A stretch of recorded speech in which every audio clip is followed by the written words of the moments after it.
Les amis, j'espère que tout va bien pour vous. Je vous propose donc un message via les cartes d'oracle. Alors, écoutez, je vais prendre celle-ci. Ah ben, il y en a deux qui s'annoncent. Le foudre de Zeus. Et une deuxième. L'enseignement et 4. Je sais pas, on dirait qu'il y en a une troisième. Une troisième.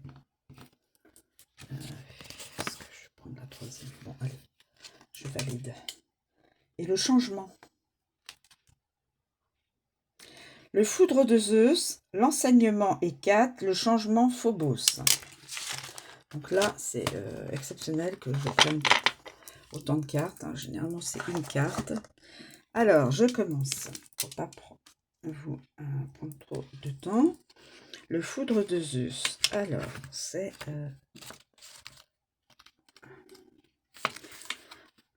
certaines personnes, une ou plusieurs, doivent entendre chaque carte, un message peut rendre service. Le foudre de Zeus. Commander et se maîtriser. Leader, contrôle, puissance. Le foudre de Zeus est l'une des 3 reliques forgées par les Cyclopes avec la cunée d'Hadès ou le trident de Poséidon. Symbole du pouvoir, le foudre est une arme capable de pulvériser une divinité.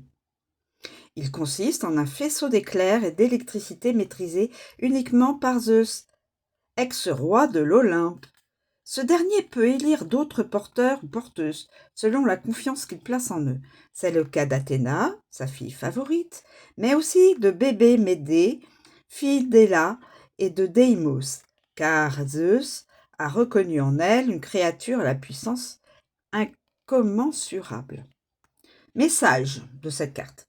Cette carte t'encourage à prendre les choses en main. Toi seul est maître ou maîtresse de ton esprit. Si tu n'as pas l'habitude de commander, il est peut-être temps de tester le rôle de leader. Tu y puiseras sûrement une grande confiance en toi. Premier message. Deuxième message. L'enseignement Hécate. Alors évidemment, mes amis, ça ne pourra pas parler, chaque carte ne pourra pas parler à tout le monde, et ne pourra pas parler à... Les 3 cartes ne pourront peut-être pas parler à une et même personne. Hein. L'enseignement Hécate. Apprendre de nouvelles choses et en enseigner. Magie, apprentissage, découverte, curiosité, conseil. Hécate est la déesse tutélaire des sorcières de la clairière. Elle préside à la magie après avoir été psychopompe, guide des ombres aux enfers, auprès d'Hadès et de Perséphone. Se refusant à Zeus, elle déclenche une guerre d'1 siècle entre les sorcières et les dieux. Son cœur est pulvérisé au cours d'une bataille, mais ses suivantes parviennent à préserver son essence dans un arbre, la coupant du monde durant 100 ans. Bienvenue parmi les siennes, elle rattrape le temps perdu en voyageant et en s'entourant, tout en dispersant ses conseils et ses enseignements. Hécate. Alors, message. Hécate n'est pas dénuée d'impulsivité puisqu'elle a détruit l'Olympe dans un accès de rage. Vide-toi la tête et le cœur si tu veux avoir l'esprit libre pour apprendre comme transmettre. Armée de sa torche, Hécate guide les vivants comme les morts.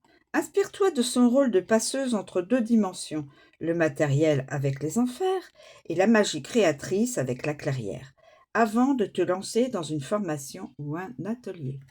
Deuxième message, donc, qu'une personne doit entendre, comme celui-ci aussi. Et troisième message, le changement, Phobos. Le changement Phobos. Je préfère vous les donner en entier, les interprétations. Changement Phobos. Changer et accepter le changement.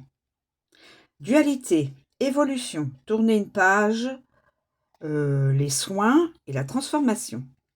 Phobos est le dieu de la peur, frère jumeau de Déimos, dieu de la terreur et fils d'Aphrodite et d'Arès. Durant la guerre de Troie, il accompagne son père et son frère sur le champ de bataille. Ulysse dit de lui qu'on le craint plus que tout, car la peur est une émotion insidieuse et épuisante.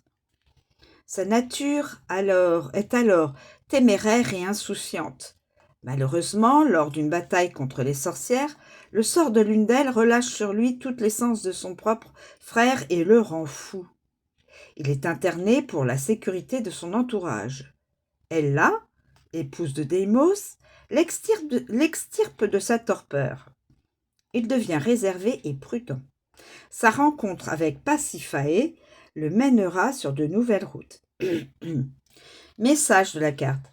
Afin de contenir leurs dons, Phobos et Déimos se sont toujours isolés sur un bout d'île, au large de Cythère. Mais ce n'est peut-être pas la meilleure solution pour dompter ses peurs.